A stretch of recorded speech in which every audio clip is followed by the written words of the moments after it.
Each time a man stands up for an ideal or acts to improve the lot of others or strikes out against injustice, he sends forth a tiny ripple of hope. Those ripples build a current which can sweep down the mightiest walls of oppression and resistance. Who carries on RFK's message, legacy, and voice? I believe the answer is my neighbor, Gary Tyler. I had the unfortune of going to prison. Not serving time initially, but being sentenced to die in the electric chair for murder that I was falsely accused of. Just imagine a 16-year-old kid back then in 1974 being tried for his life and convicted, given the death penalty, and assigned an execution date. Oh, yes, it will.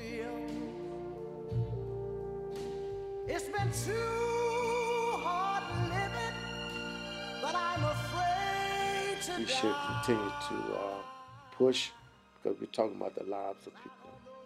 So yes, I'm talking about Prop 62.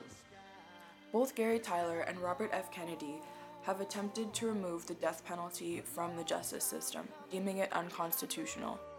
In this past election year, Gary Tyler worked to advocate for Prop 62. Sadly, the proposition did not get passed, and the death penalty is still a punishment in California. Both men, defenders of human rights, chose the power of compassion, not the power of destruction. You can be filled with bitterness and with hatred and a desire for revenge. We can move in that direction as a country, in greater polarization, filled with hatred toward one another. Or we can make an effort, as Martin Luther King did, to understand and to comprehend and replace that violence, that stain of bloodshed that is spread across our land, with an effort to understand passion and love. In order to change the culture of violence in Angola, we had to replace it with something constructive, something that would get the guys' attention to where they want to better themselves. Gary Tyler was an organizer for the ASCP, the Angola Special Civic Project.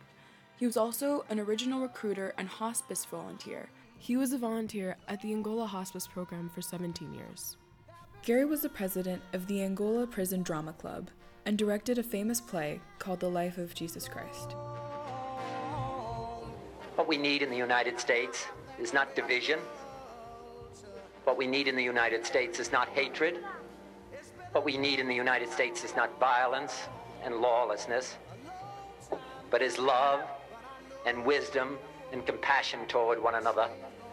Start to understanding each other, and when that changed, then violence started subsiding.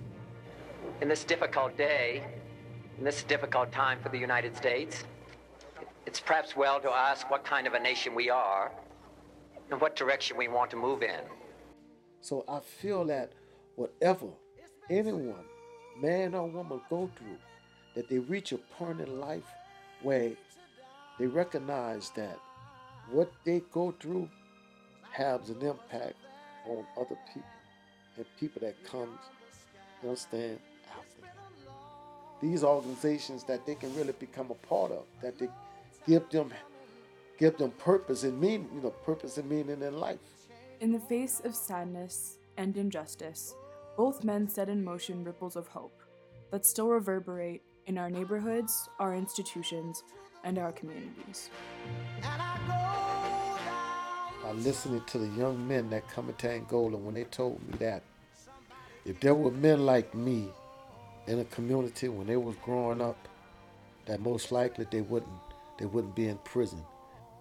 The life I lived, the life that others lived, what they went through, that it exemplifies how an individual can overcome these adversities and these challenges and how they can make a difference in their community.